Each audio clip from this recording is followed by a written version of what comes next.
congratulations, obviously, on a stunning directorial debut. Incredible film. I'm going to set the ball rolling with a few questions, then we're going to open it up to our lovely audience, who I know have got lots of questions for you. Firstly, you took us on a really intimate journey tonight. You know, we saw everyone on that. Why now do you think the time was right to do a project of this nature? Well, first off, I want to direct features. That's like something else on my bucket list. You know, ever since I've been in movies, starting with New Jack City, after you get involved, you start to get the bug, and you're like, man, you know, I want to do more. So that's one thing on my thing is still ringing. But that's one thing about me. Then I was watching the news, and I'm looking at the rapping weatherman. They got this guy, everybody's rapping now. So I'm like, really? So I'm like, okay, well, hip hop is now part of global culture, but do people really know where it comes from? And I don't really think people respect it to the degree that I feel it should be respected. So I thought to myself, I said, you know, a lot of directors start off with documentaries. Maybe I can make a great documentary. So I started calling my friends, and I said, I got an idea. I want to make a movie, but I'm going to ask you guys questions, but we're not going to talk about the money, the cars, the girls. We're just going to talk about the craft. And all my homies said, man, nobody even asked us those questions. Incredible. So that was the outline of the film. The film was not meant to be see your favorite rapper. It was really just, I called my friends. Everybody that's in the movie that you saw in the movie, those are just people I had in my phone book, and I just called them up. And that's an incredible phone book, we've got to say. Well, you can't get a movie like this done if you got to talk to managers, agents, and people you don't know. All I could do, if I could get Eminem on the phone and I say, yo, dude, I'm making a movie, he's like, I'm there, well, I can guarantee you he'll be there. Absolutely. But if you're dealing with managers and agents, so that was the outline of the film. To just talk to my friends and ask them questions about the craft. And because they're such close friends, they're incredibly candid. Whose interview did you find the most surprising? Oh, wow. I think there's three strange, crazy interviews in the movie. Okay. I'll start off, I think Eminem opened up. Yeah. He got honest. He was talking about overdose. I didn't ask him those questions. And he just volunteered that. When I interviewed these guys, they trusted me that I would make a good movie. I knew that I got hip hop on my back. My goal is to make a film that hip hop says, yeah, this is us, this is official, this represents. Ice did it, it's 100. Not something that some news reporter did and everybody's like, yeah, there's some bullshit in that movie though, that's not real. So M got me, I think KRS's story about he started rapping by somebody just dissing him. Like, really? You know, KRS-One was minding his business and he got pulled into a cipher. But my favorite story out of all of them is Run. Yeah.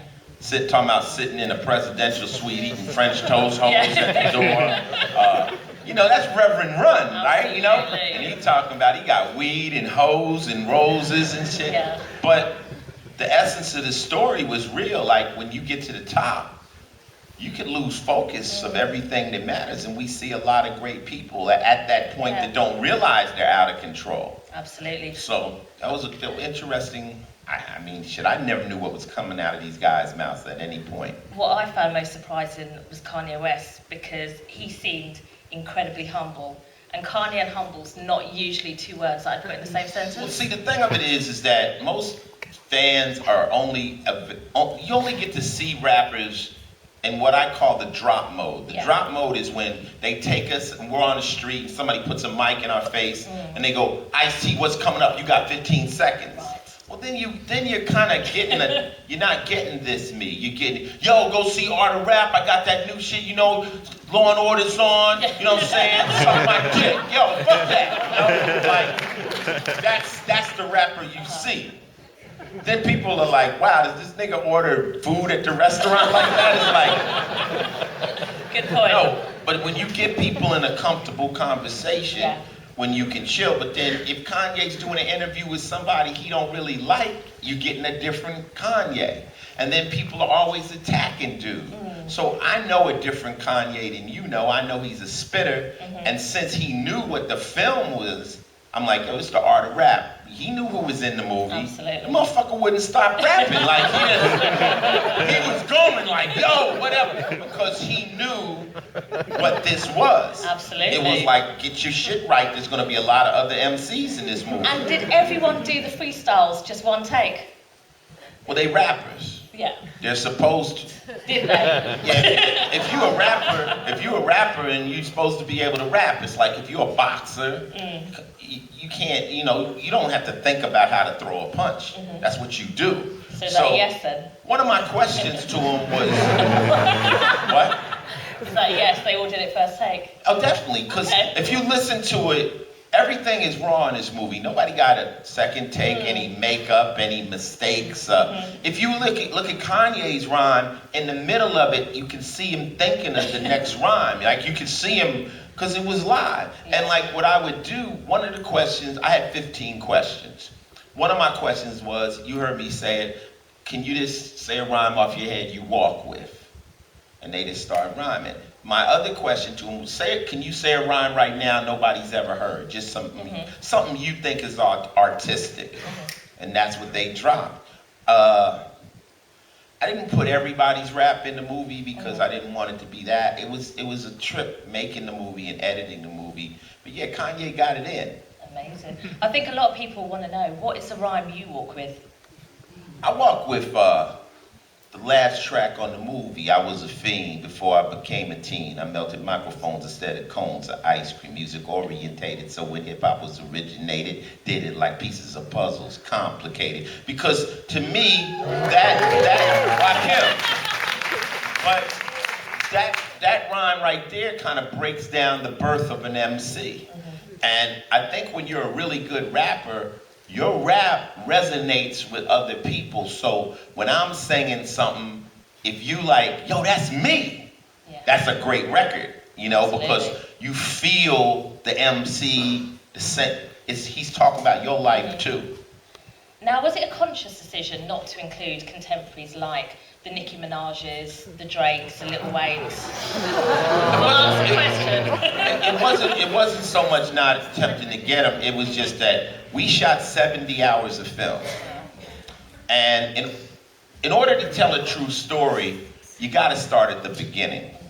So if we start with Grandmaster Caz, and we kind of decided just to follow my journey, which was to New York, where I got signed, then back to LA. And remember, I'm using my phone book. We did make a call to Lil Wayne.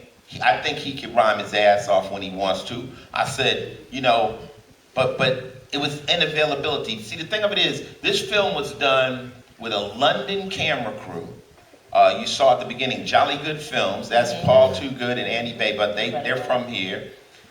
Myself doing Law and Order full time, and then the artists. So you have to triangulate all that to get the people on the film. It was very difficult. Calls went out to Busta Rhymes, calls went out to Luda. Everybody said yes. But then you waiting to get, I got Busta Rhymes on the phone, or I'm like, yo, okay, I can shoot today. He's like, I'm in Africa, son. So at the end of the movie, I don't know Nicki Minaj. See, and I didn't want to do interviews with people I didn't know. I wanted to talk. So I'm cool with MC Light. I was on tour with Salt. I called Queen Latifah. I reached out. T.I. was in jail. You know what I'm saying? So it was what it was, but that's not my intent. But I think there's another movie, UK hip hop. I think there's another movie, The South. Absolutely. But you got to remember, if you really do it chronologically, when I was hot, there were only 3 Southern rap groups. It was Ghetto Boys, it was Master P, and it was 2 Live Crew. There was nobody else. When we toured through the South, it was called the Bible Belt. Yeah. And we was rapping and everybody was like this. Now it's the dirty South. They dirty now. They was church kids when we came through there. We corrupted them all. They was church kids. They was like, Lord, they're cursing. But, it's what it is. So there's a lot more films. I could only do one. No, absolutely.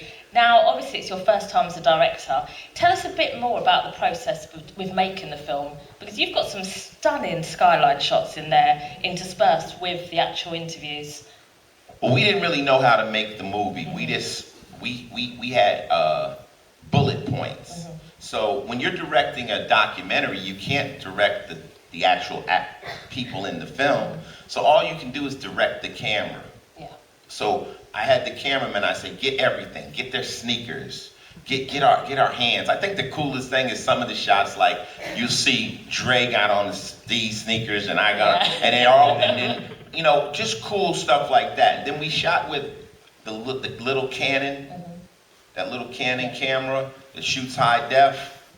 Y'all filmmakers, y'all probably know which one I'm talking about, but that you can make a fucking movie with that thing, okay? And then we shot with high 8, Super 8, to give that grainy feeling, because I think when you look at high definition a lot, you forget how clear it is. And then when you hit them with that Super 8, then you come back to it. Then we shot the helicopter shots after the movie was done. Because Paul, one of the producers, was like, I've got an idea. We'll come from New York and we'll move across the country by helicopter. I'm like, we can afford a helicopter? He said, we'll get the money, we'll get it, we'll get the helicopter. Next thing you know, I'm up in a helicopter flying over New York, like looking down at that shot we flew over the top at the beginning of the movie. Incredible. I was scared as shit. Like, well, Ice-T actually gets scared. I'm scared of a lot of things.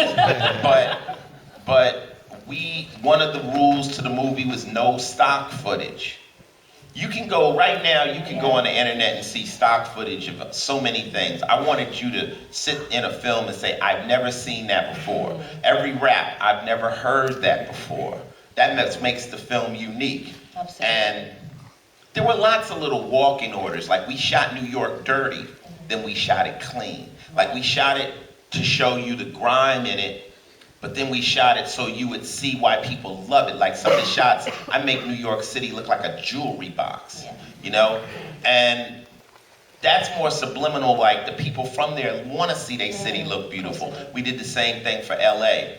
It also gives the movie a chance to breathe. Like the movie is really talking heads. Yeah. So if you don't have that breath of those big shots, then why, you're at a theater, you want to see that. Absolutely.